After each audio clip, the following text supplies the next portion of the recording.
Hi, hello everyone. It is Zoe, and you're listening to one of my podcasts.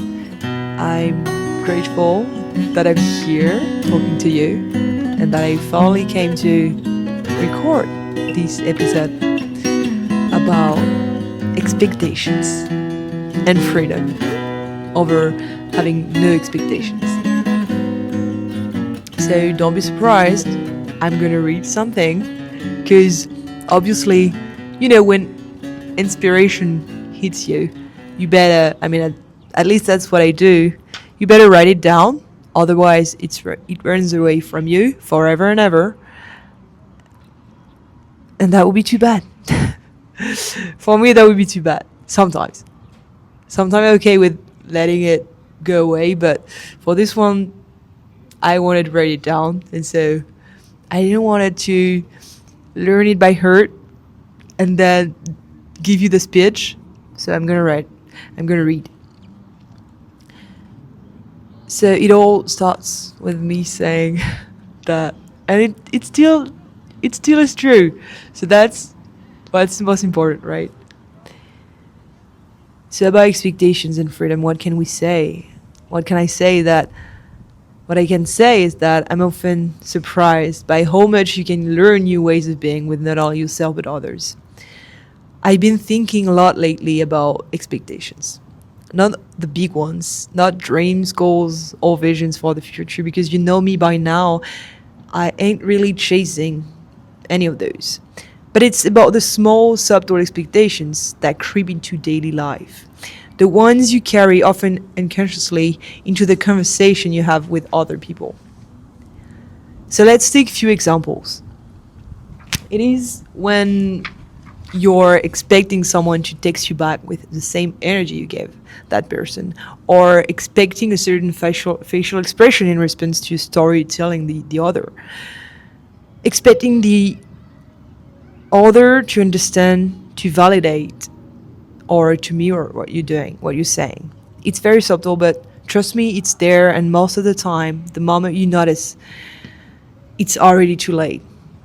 Because it means you're already indulging yourself with the negative feelings related to the fact that the other's behavior didn't meet your expectations. Because when expectations aren't met, something inside you twists. So I'm learning to let go of that and not having expectations over the way others react. And trust me, it has little to do with that I'm afraid that people are going to judge me. It's not about that, because I would say I'm a pretty carefree woman. So, no, it's more about going even further on this idea of being instinctive back and forth. Being carefree means being instinctive in whatever you're giving to the world, whether it is with your words or actions. Whereas being expectations free, if that makes any sense, it means being instinctive with whatever the world is giving you. And it's not asking you to give up, nor it is asking you to close yourself off. It's about freedom. Freeing yourself from the emotional whiplash that comes with expectations. So I don't want to sound too nerdy, but I remember that. I don't want to sound too nerdy, but let me share with you a few philosophers who've thought about that idea of having no expectations. And it's too bad for them, because back in the days, podcasts weren't a big thing. They weren't a thing at all. But here I am, lucky you, sharing those guys' train of thoughts. So, cutting to this idea of having no expectation, there's a line of thoughts in Stoic philosophy that speaks to this. Marcus Aurelius, Epictetus, Seneca. All those big boys believe that one should only focus on what's within his control, and that being three things: our actions, first, our choices, second, and our words, but not the reactions of others. And well, since I granted myself the power to be nerdy here, let me quote our friend Epictetus. On a bright sunny day somewhere between 50 to 125 Common Era, while he was journaling in his garden, I'm sure he was doing that, the great Epictetus wrote, And I quote, seek not that the events should happen as you want them, but instead want them to happen as they do happen, and your life will go smoothly. Whoa, whoa, whoa. Because expectations toward others, people's behavior is a trap. That's what the guy is saying. You have no control over their needs, their wants, their timing. You can only show up with presence, clarity, honesty, and yet the rest will unfold.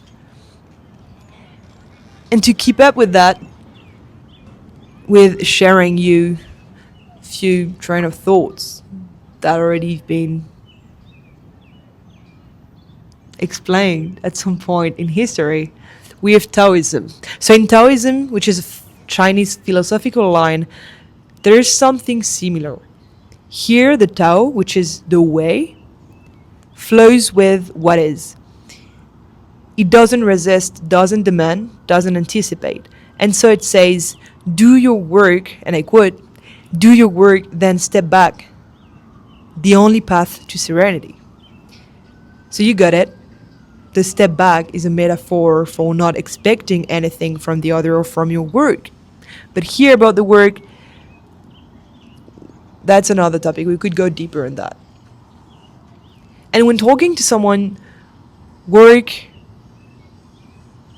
is to speak your truth. Your only task is to speak your truth, offer your love, show up fully, and then let go. Now that we've talked about Stoicism and Taoism, why not wrapping it all up with Buddhism? Buddhism teaches us the art of non-attachment. And so it says, suffering doesn't come from pain itself, but from clinging. We cling to how things should be, how others should respond, how we should be understood. And it's often about expecting what sounds to be the best reactions you could get depending on what you're giving to the other person. So it ends up being a me, myself, and I kind of interaction with the other. But if we drop the should, if we let go of needing others to meet our silent expectations, here comes the taste of freedom to me. We begin to experience people for who they are, really, not who we hope they'd be in that specific moment. And only then you realize how much of a burden expectations are on you and on others, for sure. And to me, that's the paradox. Letting go of expectations doesn't make your connections colder. It makes them clearer. I would even say more real. Suddenly we stop editing people in our minds and we let them be. And when someone does respond with warmth, care, or recognition, we don't take it for granted. It becomes a gift, not a requirement. And so this episode is a little reminder for me and for you to think twice about expectations. No expectations is not because I don't care. It's because I want to care clearly. I want to meet the other, truly meet the other, without projecting a script onto his or her face. So I'm definitely learning. I'm on the path to learning to walk into interactions, not with a plan, but with presence. Not with hope for a reaction, but with openness and gratitude to whatever is. Bada boom. That's a wrap. And I think I pretty much said all I wanted to say about that. I'm not gonna say much except that fast forward 2 months is now when I wrote this script, I still feel deeply aligned with what I said.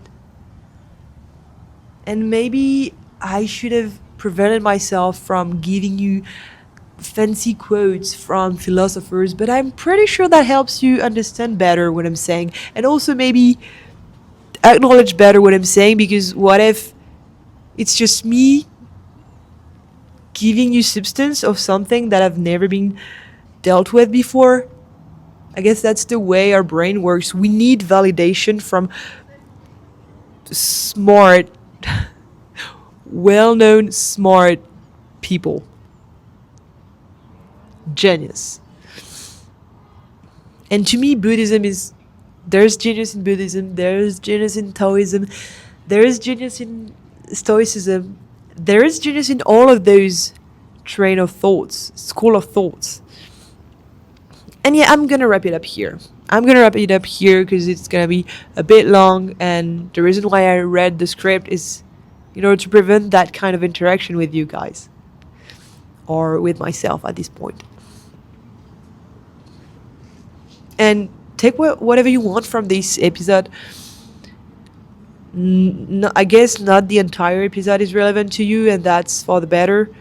But maybe one thought will be inspiring to you. One quote will be inspiring to you. Maybe you start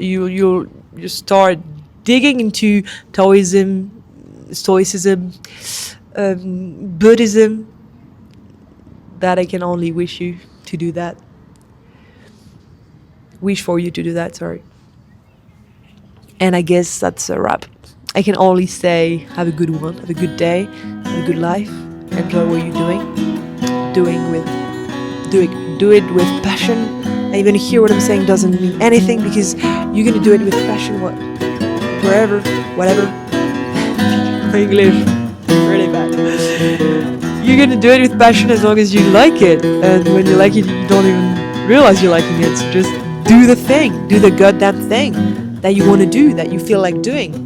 Listen to your impulse and do it.